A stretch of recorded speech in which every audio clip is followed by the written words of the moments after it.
நல்லிணக்க ஆணைக்குழுவின் பரிந்துரைகளை அமுல்படுத்தாதது ஏன்? பிரதிபா மகாநாம கேள்வி எழுப்புகிறார் என்று இன்றைய தினம் வீரகேசரி பத்திரிகையில் இது தொடர்பான தகவல் தரப்படுகிறது. ஜெனீவாவில் 51வது மனித உரிமை பேரவை கூட்டத்தொடரில் நடைபெறுகின்ற நிலையில் அதில் இலங்கை தொடர்பில் அறிக்கை ஒன்று தாக்கல் செய்யப்பட்டிருக்கிறது. அத்துடன் பல நாடுகள் இணைந்து 51.5 என்ற பிரேரணை கொண்டு வரவுள்ளன. அதற்கு இலங்கை வழங்கப் போகும் பதில் என்ன என்று கேட்கிறோம் என்ற கேள்வியினை அவர் இவ்வாறு எழுப்பியிருப்பதை பார்க்கலாம். அதனிடத்தில் முக்கியமான விடயங்கள் பற்றியும் அவர் பேசியிருக்கிறார். உள்ளக பொறிமுறை தொடர்பில் ஜெனீவா சென்றுள்ள இலங்கை அமைச்சர் பேசுகிறார். ஆனால் உள்ளக பொறிமுறை தொடர்பான விளக்கம் அவசியம். நல்லிணக்க ஆணைக்குழுவின் பரிந்துரைகள் மிக சிறப்பாக காணப்பட்டன. ஆனால் அவற்றை கூட இலங்கை அமுல்படுத்தவில்லை. இதுதான் இலங்கையில் உள்ள பிரச்சனை.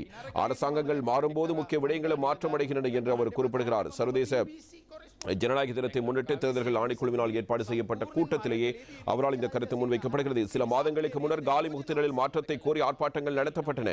அங்கு கேட்கப்பட்ட ஒரு விடயம் உள்ளது. அதாவது மக்கள் தேர்தலை கேட்கின்றனர், எனவே தேர்தல்கள் உரிய நேரத்தில் நடத்தப்பட வேண்டும். நிதி இல்லை என்பதை தேர்தல் நடத்தப்படாமைக்கான காரணம் அல்ல. அவற்றுக்கு நிதியத்தை உருவாக்க வேண்டும். அதனால் தேர்தல்களை தாமதப்படுத்தாமல் உரிய நேரத்தில் அவற்றை நடத்துவதற்கு நடவடிக்கை அவசியம். இன்று உலக ஜனநாயக தினம் அனுஷ்டிக்கப்படுகிறது. ஆனால் ஜனநாயகம் என்பது சிறுபான்மையினருக்கு செவிமடுத்தல் என்பதே எனது நிலைப்பாடாக உள்ளது.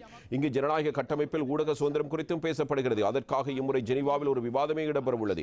உலகில் இன்று மிகவும் அபாயகரமான தொழிலாக ஊடகத்துறை காணப்படுகிறது என்று யுனெஸ்கோ அறிக்கை கூறுகிறது. 10 ஊடகவியலாளர்கள் கொல்லப்பட்டால் அதில் 9 கொலைகள் தீர்வு கிடைக்காதவையாக காணப்படுகின்றன. 2016 2020 வரை உலகில் 400 ஊடகவியலாளர்கள் கொல்லப்பட்டிருக்கிறார்கள். உலகில் ஜனநாயகம் மற்றும் சிவில் இடைவெளி வீழ்ச்சியடைந்து செல்கிறதாக ஐக்கிய நாடுகள் செயலாளர் நாயகம் அறிக்கை வெளியிட்டிருக்கிறார். இலங்கையிலும் ஊடகவியலாளர்களின் நிலை குறித்து கவனம் செலுத்த வேண்டும். மே 9 வன்முறைகளின் போது பிபிசி ஊடகவியலாளர்கள் பாதிக்கப்பட்டனர். நான் பிபிசி ஊடகவியலாளர் என்னை தாக்க வேண்டாம் என்று ஒரு ஊடகவியலாளர் பாதுகாப்பு தரப்பினரிடம் சத்தம் போட்டதை முழு உலகமும் பார்த்தது. இது தொடர்பில் பாதுகாப்பு தரப்பினரும் கவனம் செலுத்த வேண்டும். இலங்கையில் ஆரம்பத்தில் கொல்லப்பட்ட ரிச்சர்ட் டி சொய்சா என்ற ஊடகவியலாளர்களை நினைவு கூறுகிறோம். ஜெனீவாவில் 51வது மனித உரிமை பேரவை கூட்டத்தொடர் இடம்பெறுகிறது. அதில் இலங்கை தொடர்பில் அறிக்கை ஒன்று தாக்கல் செய்யப்பட்டிருக்கிறது. 51.5 என்ற பிரேரணையை கொண்டு வர உள்ளன. அதற்கு இலங்கை வழங்கப் போகும் பதில் என்னவென்று கேட்கப் போகிறோம். உள்ளக பொறிமுறை தொடர்பில் ஜெனீவா சென்றுள்ள இலங்கை அமைச்சர் பேசுகிறார். ஆனால் உள்ளக பொறிமுறை தொடர்பான விளக்கம் அவசியம். நல்லிணக்க ஆணைக்குழுவின் பரிந்துரைகள் மிக சிறப்பாக காணப்பட்டன. ஆனால் அவற்றை கூட இலங்கை அமுல்படுத்தவில்லை.